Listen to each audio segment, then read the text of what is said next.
Hörmətli izləyicilər, bu gün sizə şalvarın balağının necə kəsilməsini göstərəcəyim. Məsəl üçün, buradan 5 cm uzundursa, qeyd edirik. Buradan 5 cm, bu qıraqdan 5 cm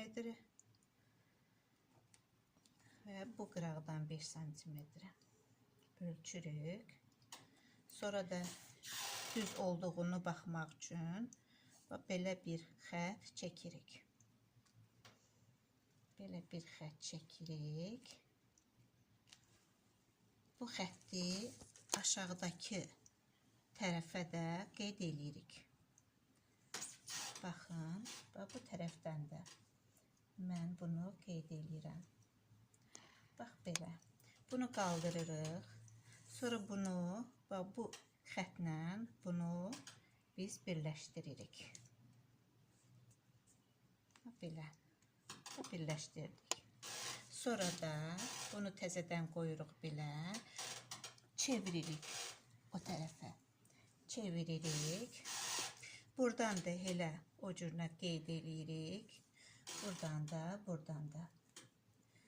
Sonra aşağıdakını da, buradan da, bu tərəfdən də qeyd elədik. İndi yeni bir düz xətt çəkirik. Belə düz xətt çəkdik.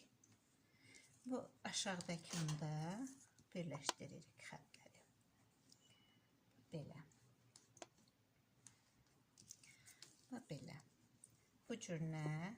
Buradan da biz məsəl üçün 3 yarım buradan qeyd edirik. Buradan da 3 yarım qeyd edirik. Sonra buradan bir xətt çəkirik. Buradan bir xətt çəkirik ki, buradan bizim şalvarımızın ətəyi kəsiləcək. Bu bizə zapas qalacaq. Buradan biz kəsəcəyik. Bu isə bizə zapas qalacaq. Sonra əgər bu belə kəsilmək çətindirsə, bu tikişi biz sökürük. Həm bu tikişi, həm altdakının bu tikişini söküb, belə uzadırıq. Sonra buradan kəsirik. Kəsib, sonra maşına verəcəyik.